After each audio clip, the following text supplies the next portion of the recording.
Hello friends, நம்ம இன்னைக்கு ரொம்ப டேஸ்டியாக ஹெல்த்தியாக ஈஸியாக பண்ணக்கூடிய பீஸ் அண்ட் பன்னீர் புலாவ் தான் பார்க்க போகிறோம். ரொம்ப டேஸ்ட்டாக இருக்குங்க. முக்கியமாக குழந்தைங்களுக்கு வந்து ரொம்ப பிடிக்கும். ஏன்னா நம்ம வந்து முந்திரி பருப்பு அப்புறமா வந்து பன்னீர்லாம் சேர்த்துருக்கிறதுனால குழந்தைங்க வந்து நல்லா விரும்பி சாப்பிடுவாங்க. ரைட்டாக மட்டும் இருந்தாலே போதுங்க, செம்மையாக இருக்கும் சாப்பிட்றதுக்கு. வாங்க இப்போ இந்த பீஸ் அண்ட் பன்னீர் புலாவ் வந்து எப்படி பண்ணுறதுன்னு பார்க்குறதுக்கு வீடியோக்குள்ளே போகலாம். இப்போது ஒரு கடாய் வந்து வச்சுட்டு அதில் 2 டீஸ்பூன் நெய் வந்து சேர்த்துக்கலாம். இப்போது நெய் வந்து நல்லா சூடாயிடுச்சு. இந்த டைமில் இந்த மாதிரி கொஞ்சம் பன்னீர் வந்து எடுத்து வச்சுருக்கேன். ஒரு கப் பன்னீர் சின்ன பீசஸாக கட் பண்ணி இதை வந்து நம்ம இதில் சேர்த்து கொஞ்சம் லைட்டாக ப்ரௌன் கலரில் வர மாதிரி ஃப்ரை பண்ணி எடுத்துக்கலாம். மாதிரி லைட்டாக ப்ரௌன் கலரில் ஃப்ரை ஆனதும் நம்ம வந்து இந்த பன்னீர் பீசஸ் வந்து எடுத்துடலாம்.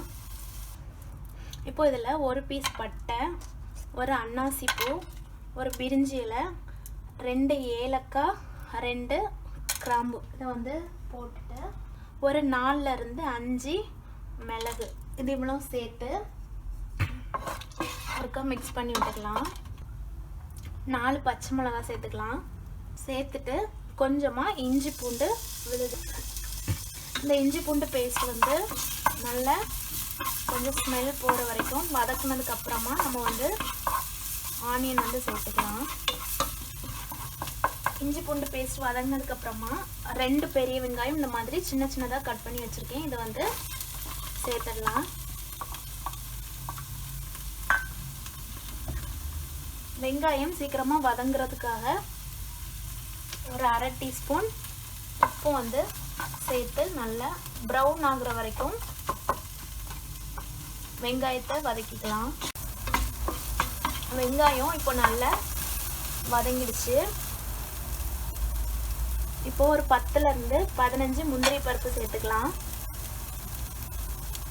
அப்புறமா நான் இன்னைக்கு 2 கப் ரைஸ் வந்து எடுத்திருக்கேன். அதுக்கு 1 கப்பு பச்சை பட்டாணி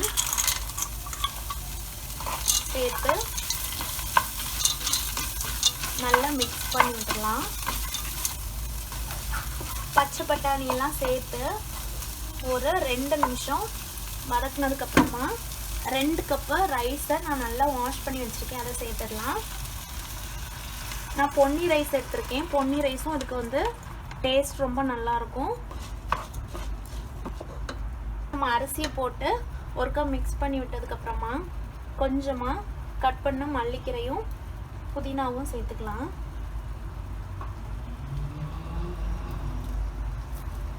சேர்த்து நல்லா மிக்ஸ் பண்ணிவிட்டு 2 கப்பு ரைஸுக்கு 4 கப்பு நமக்கு வந்து தண்ணி இருந்தால் வந்து கரெக்டாக இருக்கும். நான் வந்து இன்றைக்கி 3 கப்பு தேங்காய் பாலும் 1 கப்பு தண்ணியும் சேர்த்து நல்லா மிக்ஸ் பண்ணி வச்சுருக்கேன். ஃபுல்லாகவே தேங்காய் பால்லையே வேக வைக்கிறதா இருந்தாலும் டேஸ்ட்டாக தான் இருக்கும். இது வந்து இதில் சேர்த்துடலாம்.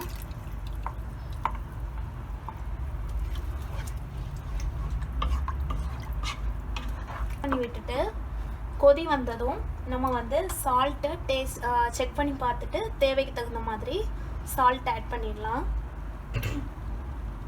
இப்போது நம்ம ஃபஸ்ட்டு வெங்காயத்துக்கு மட்டும்தான் சால்ட் வந்து சேர்த்துருந்தோம். ரைஸ்க்கு தேவையான அளவு சால்ட் சேர்த்து ஒருக்கா நல்லா மிக்ஸ் பண்ணி விட்டுலாம். இப்போது இது கொதிக்கிற வரைக்கும் மீடியம் ஃப்ளேமில் வச்சுட்டு கொதிக்க ஆரம்பித்ததுக்கப்புறமா நம்ம வந்து சிம்மில் வச்சிடலாம். மூடி போட்டு 20 நிமிஷம் வந்து வெந்துச்சுன்னா கரெக்டாக இருக்கும். ரைஸ் நல்லா உதிரியாக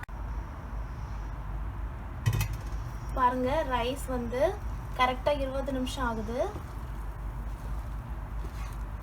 நல்லா குக் ஆகிடுச்சு.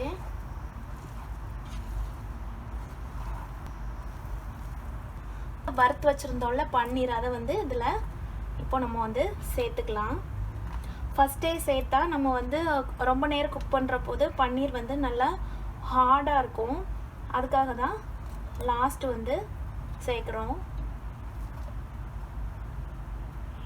சேர்த்து ஒருக்கா நல்லா மிக்ஸ் பண்ணிவிட்டு செட் பண்ணி வச்சுருக்கிற மல்லிக்கீரையும் புதினாவும் சேர்த்து இப்போது மூடி போட்டு ஒரு 2லேருந்து 3 நிமிஷம் வந்து சிம்லேயே இருக்கட்டும். இப்போது ஒரு 3 நிமிஷம் ஆயிருக்கு. அவ்வளோதான், நம்ம வந்து ஸ்டவ் ஆஃப் பண்ணிடலாம். அவ்வளோதான், சூப்பராக வந்து நம்மளோட பீஸ் பன்னீர் புலாவ் வந்து ரெடி ஆயிடுச்சு.